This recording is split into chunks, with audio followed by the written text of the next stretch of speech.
This is Twit. The location was Barcelona. The presentation was Samsung. And what they unveiled was the Samsung Galaxy S5. It has come down from the heavens, and it looks a lot like the S4. Except the back, the back is a lot Except dimplier. the back is a little dimplier. So basically, this Samsung, the long-awaited Galaxy S5 was announced. Here are the rundown, the quick specs. A 5.1-inch display at 1920 by 1080 resolution. It's got a 2800 mAh battery with ultra power saving mode that doubles remaining battery life when it hits low levels. It's got related IP67 for dust and water resistance, up to 3 feet of water for 30 minutes. It's got the finger scanner that we talked about on the home button, so you can swipe your finger across for unlock and payment authorization. Yeah, although I don't think that we got the launches many apps depending on which finger. Yeah, we didn't get the eight different fingers. Yeah, exactly.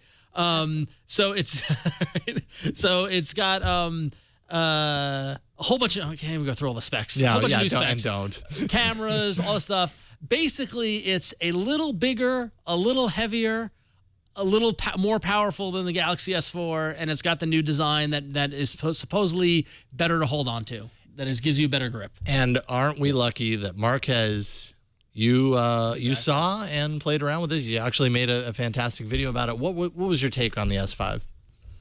So on the phone itself, it's not a bad phone. It's obvious. It's an obvious iteration for Samsung's move from the S4 to the S5. Mm-hmm. So obviously it physically looks very similar, like you guys said. The specs are a step up a little bit in the next direction. It's got some new colors, some new backs. Personally, when I look at a new phone for me to use for personal use, it's made me realize that more and more what I care about is design, and then being able to personalize it with whatever I do to the operating system. So I've been using Nexus 5 for a while. I happen to like the design and, a lot of the features that we talked about. So the new fingerprint scanner on the home button, I may never use that. The new the heart rate monitor on the back, I may never use that. The new software features, may never use those. So what really matters to me as a difference between the S4 and the S5 is the new design and the new specs. So I'm a fan of the new specs. The new camera looks great. The new the larger battery looks great. The 2.5 gigahertz quad-core processor looked great. The design, not so much of a huge fan of. Obviously, it's a removable back, which a lot of people seem to forget. Like, oh, I hate the back of it, but you'll probably be able to buy a replacement back for it within a week of it launching. So I'm just kind of I'm getting used to these iterative spec updates, and I'm looking more forward to the software stuff and being able to customize it and make it my own. So I think this phone will be great for that, just like the S4 was. Not necessarily a must upgrade if you have the S4, but definitely an update. It's a step in the right direction. It's very much, I got the sense, aside from the dimpled back and that kind of approach, it's very much the S4 worked well. We're going to ratchet up a little bit with the latest, greatest technology and make it a little bit, it's almost like a point release, I feel like. This isn't like I feel like the S4 was that over the S3 too. And that's just that's just kind of where we're at right now with hardware, is that they are very incremental. I did think that the heart rate monitor, as little as I would probably use that's interesting and new, but it's almost like Samsung is taking their approach that they've had with software, which are, look at all these cool things that we can do, and then when it comes down to it, how much do you actually use? Not saying that there aren't people that use them, but for me personally, that those software enhancements are neat on paper, but I wouldn't necessarily use them, like you were saying a little bit earlier, Marquez. So the heart rate monitor kind of falls in that category, but with hardware. But still, it's kind of cool that you can do that, right? A lot of people have asked for that kind of thing. But it's interesting to note that the Galaxy S5 ROM takes up 8 gig of space on the phone. Of 16. Of 16 gig. Of 16. So how important is that heart rate monitor app that Samsung comes with it for you? Well, I mean... right? I mean... Wow. It's not just that app. It's a whole lot of... Bloated. And that's constantly an issue with TouchWiz, is that there's a lot of stuff jammed in there from a software perspective, and it takes up space. Yep, exactly.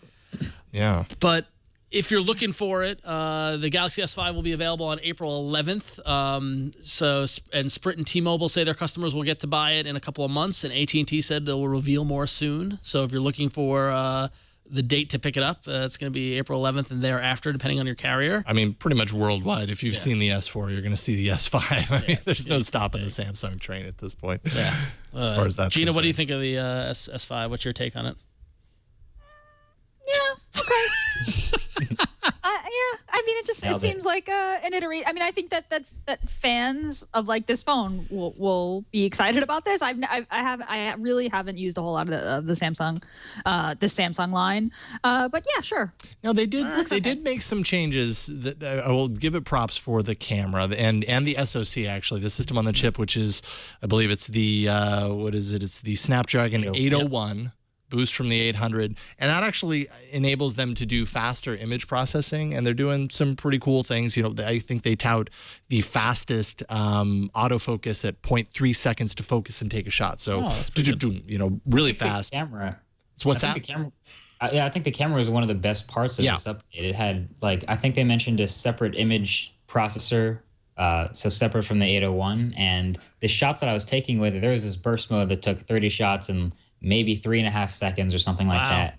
The image quality on the S4 was already pretty good, so I'm assuming while I couldn't pixel peep, like I said in the video, it did look to be like some pretty solid image quality. The real-time HDR. Real-time HDR is super fast. Cool. Yeah, the super fast autofocus. So a whole bunch of great stuff going on with the camera. I think this is a good update for people who really care about the camera. And that's at the top of a lot of people's list, right? Yeah. Camera, battery. If you're addressing those things in a significant hardware way, I think, then you're onto something. And in some ways, the S5 has done that. So, yeah. All right. It's iterative, but they did some things right, I think, with this one. So I'm still not liking the dimply back, though. Dimply back. As you pointed out on Google Plus, I believe it was your post, Marquez. The similarity to a Band-Aid is striking.